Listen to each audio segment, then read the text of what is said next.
আসসালামু আলাইকুম রহমতুল্লাহ। গতকালকে একটা ভিডিও দিছিলাম ধানের জমিতে 80 সালফার, মানে 80 সালফার যারা ব্যবহার করেন। তো সাধারণত আজকে একটা প্রশ্ন আছে যে কতটুকু পানির মধ্যে এটা ব্যবহার করা যাবে, কারণ এখন তো আসলে বর্ষার সিজন। বর্ষার সিজনে হয় কি প্রত্যেকটা জমি ভেসে যায়। যখন আইল ভেসে যায় তখন এই 80 সালফার কি পরিমাণ ব্যবহার করবেন বা ব্যবহার করা যাবে কিনা, এটা সম্পর্কে প্রশ্ন ছিল। তো আজকে এটা সম্পর্কে একটু তথ্য দিতে চেষ্টা করব। মূলত 80 সালফার এটা ধানের গোছা এবং কুশি গঠনে খুব ভালো ভূমিকা রাখে। মানে গতকালকে এটা নিয়ে আলোচনা করছি, হয়তো অনেকেই ভিডিও দেখেছেন বা অনেকেই দেখেন নাই। তো আজকে যেহেতু এটা নিয়ে কথা বলতেছি, আবার আর একটু ইজি করে বলি। তো মূলত 80 সালফার, যদি কোনো গাছে সালফারের ঘাটতি থাকে তাহলে সালেক্সিলেশন নষ্ট হয়ে যায়, মানে খাবারের একটা ঘাটতি থেকে যায়। আর যখন খাবারের একটা ঘাটতি থেকে যায় তখন ওই জমিতে কাঙ্ক্ষিত ফলন আসা সম্ভব না। তো এই জন্য যদি 80 সালফারটা আমরা ব্যবহার করি, অধিক পরিমাণে গুছিয়ে আসে, মানে ধান ভালো সোপায় এবং আহ, ধানে কুশি বেশি আসে। তো 33% জমিতে যদি আহ 20-22 মণ ধান আমরা পাই, তাহলে এই 80 সালফার ব্যবহার করার কারণে ওইখানে 2 থেকে 4 মণ ধান বেশি আসবে, এটা কনফার্ম। তো যারা এটা সম্পর্কে জানেন তারা তো জানেনই।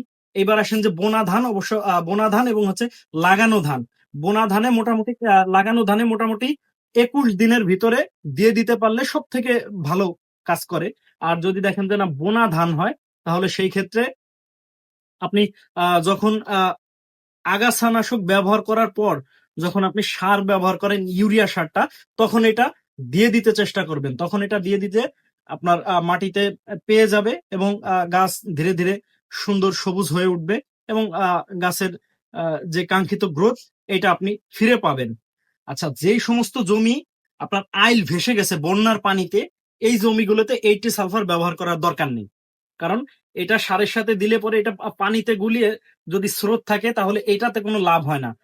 যদি আপনি সার বুনান, দেখা যায় কি ওই সারটা মাটি পর্যন্ত পৌঁছায় বা মাটিতে যে অ্যাকশন ধরে, বাকি এইটা ভেসে যায়। তবে দেখা যায় কি যে আপনার বন্যার পানি আছে কিন্তু আইল ভাসে নাই, 2-3 আঙ্গুল পানি আছে, এই ক্ষেত্রে পানিটা জমে থাকবে, সমস্যা নেই, আপনি ব্যবহার করতে পারেন। এটা ব্যবহার করলে পরে আপনি আহ 50 থেকে 60 বা 70% রেজাল্ট আপনি পাবেন। বাকি 100% পাওয়া সম্ভব না। 100% পেলে আপনাকে ছিটিয়ে পানি দিলে পরে তখন আপনি 100% রেজাল্ট পাবেন 80 সালফারের। তবে 80 সালফার স্প্রে করা যায়। আর আরো একটা প্রশ্ন ছিল যে সবজিতে কতটুকু পরিমাণ ব্যবহার করব। সবজিতে সাধারণত আহ সবজিতে দুইটা রোগ বেশি দেখা দেয়, একটা হচ্ছে পাউডারি মিলডিউ এবং হচ্ছে ডাউনি মিলডিউ। তো ডাউনি মিলডিউর ক্ষেত্রে ছত্রাকনাশক ব্যবহার করতে হয়, এটা 80 সালফারে কাজ হয় না। তবে পাউডারি মিলডিউর ক্ষেত্রে 80 সালফারে কাজ করে।